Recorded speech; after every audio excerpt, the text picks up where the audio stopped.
সুন্দরবনের ভিতরে ঢুকলে আপনারা কি কি দেখতে পারবেন এবং বনটাকে ওয়ালের মতো ঢেকে রাখা এই ঝোপের পিছে কি রয়েছে সেটা দেখাবো আমি এই ভিডিওতে। আজকে আমরা যাচ্ছি সুন্দরবনের ভিতরে মাছ ধরতে আর গহীন জঙ্গলের ভিতরটাকে জানতে। আমরা মাছ ধরতে এসেছি, কিন্তু সত্যটা বলি আমরা কেউই জানি না কিভাবে, শুধু একজন বাদে আর কে সোহান ভাই। রিসোর্ট থেকে জাল মারতে মারতে আমরা চলে গিয়েছি বনের ঠিক কাছে। তখনই হঠাৎ জাল আটকে যায় ম্যানগ্রোভের কিনারায় এবং সোহান ভাই তখন নেমে পড়ে যায় জালটা খুলতে। সময় বুঝে আমরাও নামি, কারণ এমন মুহূর্ত জীবনে একবারই আসে। নামতেই বুঝলাম এই কাদা আলাদা, এটা পিছিলির সাথে সাথে টানেও ভিতরে। বনের ভিতরে ঢুকতেই বাধা 3 আঙ্গুলের ছাপ। প্রিন্টটা দেখতেই সোহান ভাই বলল মামা মানে বাঘ। একটু আতঙ্কে আমরা দিকটা বদলে দেই এবং বুঝতে পারি কেন মামা এসেছিল এখানে, কারণ সাথেই আছে হরিণের পায়ের ছাপ। তাও বুকে সাহস নিয়ে আমরা বনে ঢুকে পড়ি এবং ভিতরে ঢুকতেই দেখতে পারি পুরা বনটা আলাদা। ভিতরের মাটিতেও রয়েছে ছোট ছোট শ্বাসমূল এবং বিভিন্ন রকমের গাছ আমাদেরকে বাধা দিচ্ছে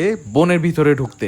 তবে আশেপাশে কোনো প্রাণী আছে কিনা সেটা জানাটা খুবই টাফ। শুধু একভাবে জানতে পারবো, সেটা হলো আওয়াজ, তাও পাতা নড়ার। পাশে যদি বাঘ মামা অথবা হরিণ থাকে তাও মনে হয় না বোঝা যাবে। তবে যেহেতু আজকে হঠাৎ ঢুকে পড়েছি তাই প্রিপারেশন ছাড়া আমরা বেশি দূর যাইনি। তবে একটা জিনিস বলতে পারি, আমি নিজের সাথে নিয়ে এসেছি সুন্দরবনের ভিতর থেকে কিছু কাদামাটি এবং অনেক মেমোরিজ।